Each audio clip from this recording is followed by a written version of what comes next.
Welcome, everybody. Major League Baseball action. There's one big game on slate tonight, and I'm talking with Drew Martin once again from Atlanta, Georgia. Drew, first and foremost, thanks for being back on. You nailed another one last night, my friend. That's 4 in a row. That's 5 out of 7. Guess what? That's production, and that's what our viewers want.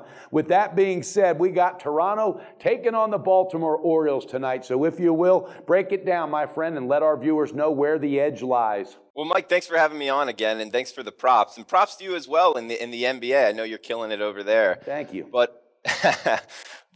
in this Toronto-Baltimore matchup, it's R.A. Dickey on the mound for the Blue Jays and Ubaldo Jimenez on the mound for the Orioles. And, R.A. Dickey, I pinged him as a bet-on candidate this year. I read some supports out of Dunedin, Florida, that his knuckleball was actually touching 80 miles per hour this year.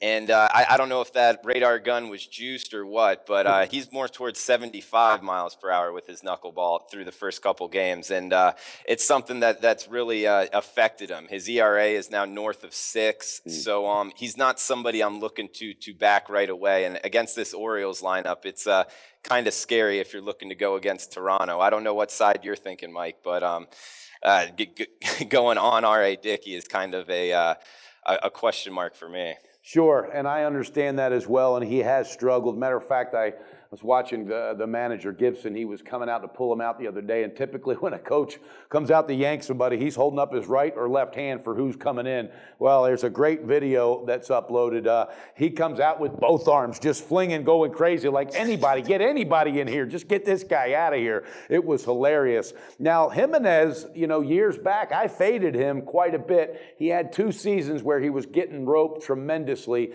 really struggled when he was in Cleveland, but he bounced back. And I think there's something going on in Baltimore. They can take pitchers that have problems and help them correct it and really get them back on track. I don't know. I was looking and thinking possibly of an over in this one because I really think Dickey could get roped early. And the strength of Toronto's offense, I think, might get to Jimenez. Any thoughts on that? Yeah, I was actually I'm on the over. You can find it plus 105 at BetUS.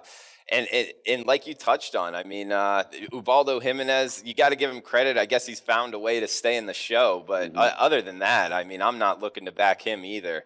Some skeptics are kind of saying Adam Jones might be out. I guess he was pulled from last night's game with some stomach issues.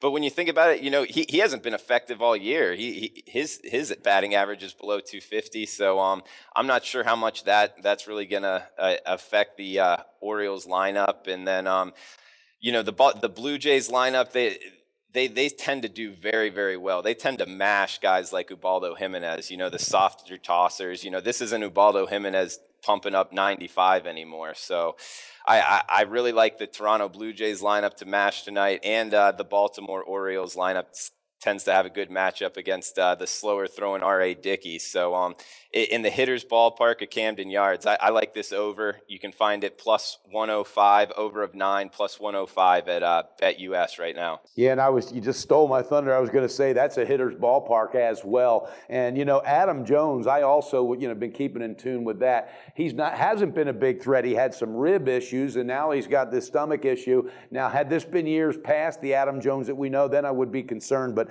as he's getting older, they have brought in some youth to strengthen that lineup. So I think still Baltimore can carry their end of the stick in covering this over, because I think both these pitchers could be in for early days. But then again, this may end up 1-0. You never know. That's why they play the game. All right, so again, it was 9 at plus 105 for the over. Is that correct? Yes, and on the SBR odd screen right now, it looks like BetUS has the best one at plus 105.